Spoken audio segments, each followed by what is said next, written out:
Hello guys, magandang hapon po sa inyo lahat. Andito naman po tayo sa farm. Ayan po yung mga patatas natin. And kung mapapansin nyo, naninilaw na po sila. So, in a couple of weeks, i-harvest na po natin yan. So, July po ang target ko para i-harvest po ang mga yan.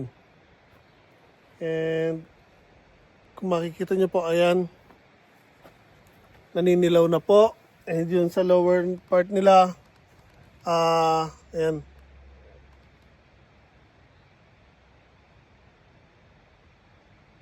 Natutuyo na po yung ibang dahon.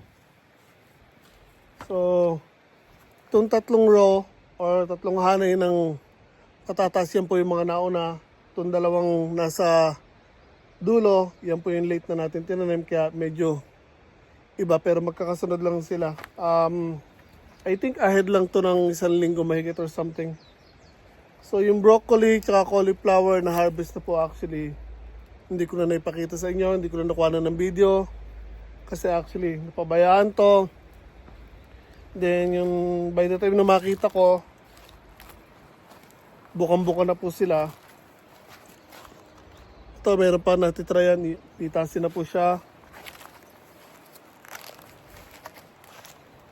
Then, ito, meron pa silang iniwan dito. Ito pa isa.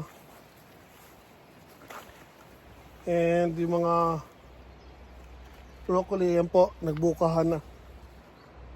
So actually, hindi na pakinabangan yung mga broccoli. Kaya sa dami ng ginagawa natin. Ito naman, nung hinarvest nila nanay, nakalimutan nila. Pinitas nila pero hindi nila nadampot.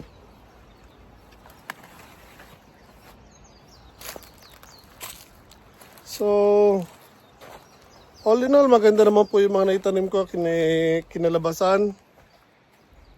Ganda na yung mga talong, sile, kamatis, pino, yung kamote, okra, gumaganda na. So, ang pangit lang or walang sumibol, mani, o ano ba to, kangkong, yung mga sibuyas.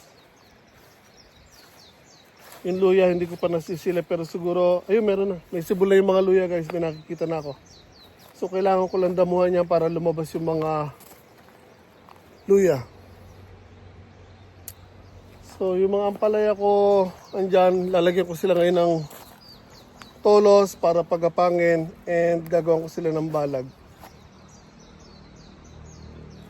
So, medyo mahaba na sila. So, tulad ng sabi ko, been so busy, and nag-uulan kaya hindi ako masyado nagpupunta dito. And ayan po yung ampalaya. Tututusin, mataas na po siya or mahaba na. So, kailangan kong balagan.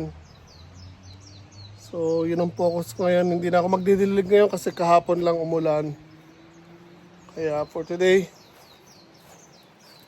balagan ko lang o gawan ko muna ng pagapangan, then gagawa ko ng balag.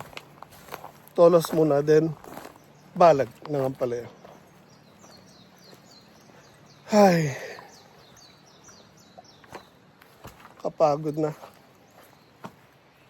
It's been so stressful guys dito. Mga kamote ko, yan po, malalago na. So yung nadamuhan ko dito, yan, sibulan na naman. Pero yung mga kamote, again guys, okay na po sila, buhay na.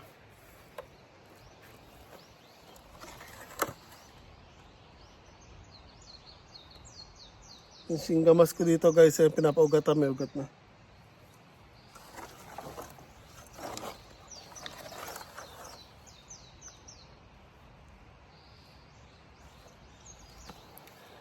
Uy.